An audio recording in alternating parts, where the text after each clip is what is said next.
Do you want to demonstrate the connective power of sport but aren't quite sure how to? We always hear in our industry, sport has the power to this and the power to that.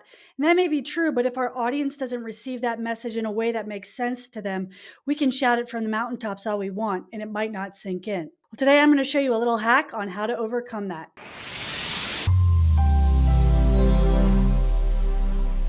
Hey, it's Dr. Jennifer Stoll from Cimarron Global Solutions, and I've been there when you're standing in front of city council or you're up on stage in a presentation, and you're trying to convey this innate thing that we know that sports can do.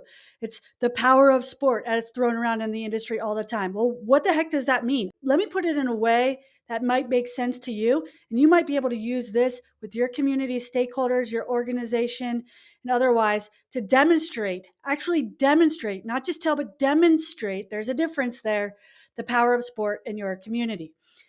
What I like to do is I like to get up and I say, how many of you have ever participated in sport? Throw your hands up. Hands go up, undoubtedly.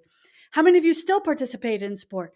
Hands come up. I tell them, keep your hands up all the time. How many of you have kids that are in youth or amateur sports, travel sports or otherwise?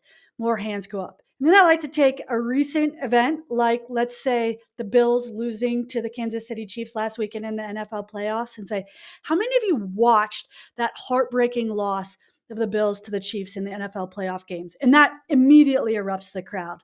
Well, this is a great trick. What I've done now is I've shown them that almost everybody in the room, whether they work in sport and tourism or not, have been impacted in some way, shape, or form.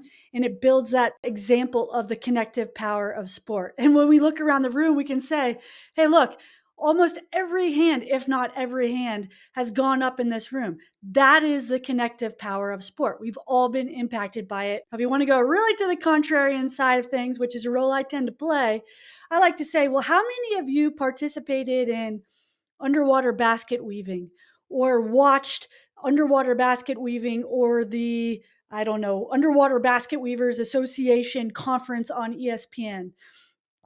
They always get a rise. It's always a laugh. But the truth is, nobody has done that. Nobody at all. And that's because, well, no offense to the underwater basket weavers, it is an art and a craft that I am not blessed with. It's not that thread woven into the fabric of our communities like sport. So I encourage you to try that next time you're giving a city council presentation or a presentation to key stakeholders, prospective clients, partners, sponsors, and you'll be amazed at how well it actually demonstrates a tangible way that sports can connect us all. Until next time, I'm Dr. Jennifer Stoll. Have a great day.